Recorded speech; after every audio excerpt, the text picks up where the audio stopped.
আজ একটু ডাইনিং টেবিলটাকে একটু ডেকোরেট করব। তো চলো আজকে পুরনো সব কভার টভার এগুলো পাল্টিয়ে আবার নতুন করে সব কিছু করব। তো নমস্কার, আমি পারমিতা, চলে এসেছি কলকাতা থেকে। তো অনেকদিন থেকে এটা ভাবছিলাম করব। তো একটা আমি ইয়েও অর্ডার করেছিলাম, ডাইনিং টেবিলের ট্রান্সপারেন্ট ক্লথ যেগুলো হয় সেইটাও একটা অর্ডার করেছিলাম। কেন বলো তো, নাহলে ডাইনিং টেবিলে না সুন্দর সুন্দর কভারগুলো না মানে হলুদ তেলের একটা দাগ হয়ে যায়। সেই কারণে কিন্তু, আর এইগুলো সাদার ওপরে তো এগুলো কিন্তু খুব নোংরা হয়। তো সেই কারণে কিন্তু একটা আমি অনলাইন থেকেই অর্ডার করেছিলাম। তো সেটাই আজকে কিন্তু এর ওপর দিয়ে পেতে দেব। তাহলে কি এই যে হলুদ হলুদ দেখো যে দাগ হয়ে গেছে, এই জিনিসটা আর হয় না।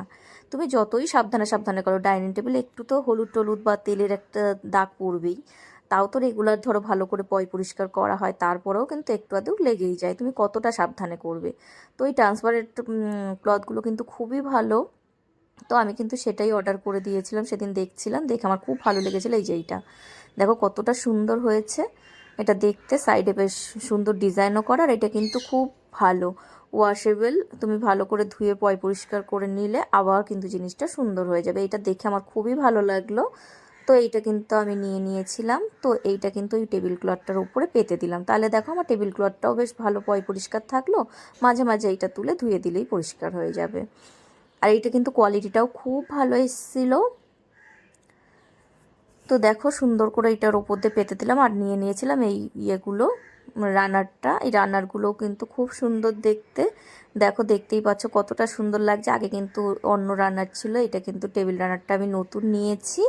তো এইটাও কিন্তু অনলাইন থেকেই আমি নিয়েছি এই রানারগুলো। তো দেখো ডাইনিং টেবিলে এটা পেতে কতটা সুন্দর লাগছে।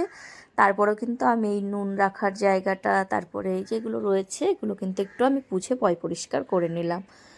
তো অনেক দিন থেকে করব করব ভাবছিলাম, এই ফুলদানিটা সব কিছুই কিন্তু ভালো করে পরিষ্কার করে নিলাম। আর এগুলো কিন্তু মাঝে মাঝে করতেই থাকি, কিন্তু ডাইনিং টেবিলের এটা অনেক দিন থেকেই ভাবছিলাম করব করব, কিন্তু করা আর হচ্ছিল না।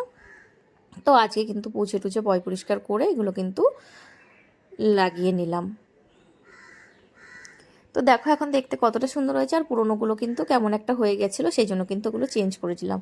আর সাইডে কিন্তু এই টালিগুলো আমি বসিয়ে দিই, কেন বলো তো, এগুলো তাহলে মানে জলের বোতল, তারপরে হচ্ছে যে জলের জগটা থাকে, এগুলো রাখতে সুবিধা হয়। সেই কারণে কিন্তু আমি এগুলো সাইড দিয়ে বসিয়ে দিলাম এই টালিগুলো।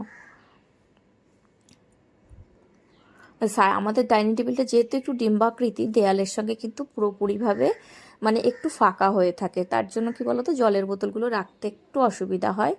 একটু ডিম্বাকৃতি তো, মানে দুই সাইডটা না একটু ফাঁকা হয়ে থাকে। আর এইটা পেতে দিলে কি আমার জলের বোতলগুলো আর নড়াচড়া করে না, বেশ সুন্দর রাখা যায়। আর জায়গাটাও বেশ অনেকটা হয়ে যায় ওই সাইডে রাখলে। দেখো কতটা সুন্দর লাগছে দেখতে।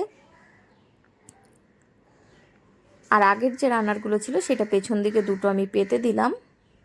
আর এইগুলো কিন্তু নতুন, এই নতুন রান্নারগুলো কেমন হয়েছে অবশ্যই জানি। আর দেখো ডাইনিং টেবিলটা এখন কতটা সুন্দর লাগছে। আর আগে যে পিঙ্ক কালারের যে ওখানে একটা র্যাক ছিল, ওটা কিন্তু আমি সরিয়ে দিলাম। যদি দরকার হয় পরে আবার রাখবো, কিন্তু এখন তো দরকার হচ্ছে না, তাই রাখলাম না। আর দেখো আমি বসার যে ঘরটা ছিল সেই ঘরটাও একটু কিন্তু আমি সাজিয়ে গুছিয়ে নিচ্ছিলাম। তো কেমন লাগলো অবশ্যই কিন্তু কমেন্ট করে জানিও। ভালো লাগলে অবশ্যই কিন্তু একটু লাইক কমেন্ট শেয়ার করে দিও। তো ড্রয়িং রুমটাও একটু গুছিয়ে নিয়েছিলাম। তো চলো টাটা, সবাই ভালো থেকো।